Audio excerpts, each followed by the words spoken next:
Хайде да се потопим в едни от най-фундаменталните правила, които управляват нашия свят. Буквално всичко, което се движи. Говорим, разбира се, за законите на Нютън.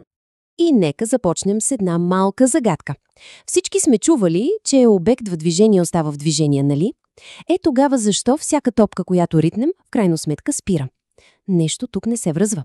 Отговорът се крие в правилата, които ще разгледаме днес. За да разплетем тази загадка, трябва да се върнем няколко века назад, към правилата, формулирани от не кой да е, а от самият сър Исак Нютън. Сега, знам, че тези закони понякога звучат доста научно и объркващо, но спокойно, няма да се заравяме в сложни формули. Ще ги разнишим и ще ги превърнем в прости, интуитивни идеи, които всеки може да разбере. Да започваме с първия закон. На мен ми харесва да го наричам законът на Мързела. Веднага ще стане ясно защо. Всъщност всичко се свежда до това, че обектите са малко инертни. Те просто искат да продължат да правят това, което вече правят. Ако си стоят на едно място, предпочитат да си останат там. Ако се движат, искат да продължат да се движат в същата посока и със същата скорост. Единственото, което може да промени това, е някаква външна сила. Ето един класически експеримент, който може да се пробва и у дома. Подреждаме няколко монети на купчинка. След това, с едно рязко движение, избиваме най-долната. Какво се случва? Останалите монети не се разхвърчават, а падат право надолу. Сякаш нищо не се е случило. Защо? Защото тяхната инерция, техният мързел, ги кара да се съпротивляват на промяната. И ето го и отговорът на първоначалния ни въпрос. Търкалящата се топка всъщност не е оставена на мира. На Земята винаги има едни невидими сили, които й пречат – триенето в пода и съпротивлението на въздуха. Те са външната сила, която я забавя до спиране. Ако бяхме в космоса, където няма нито триене, нито въздух, топката наистина щеше да продължи да се движи вечно.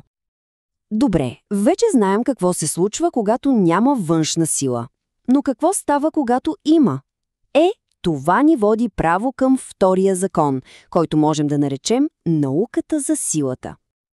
Това е и логичният следващ въпрос, нали?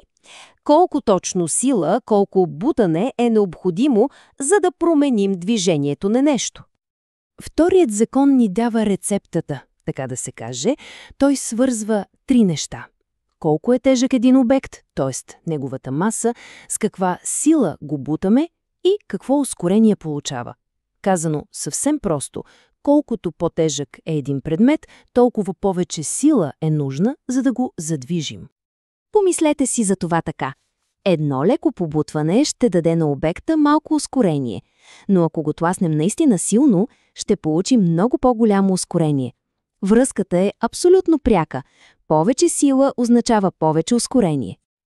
А ето и един забавен начин да видим това на практика. С бомбони маршмелоу. Ако издухаме бомбон през къса тръбичка, той ще излети, но не много далеч.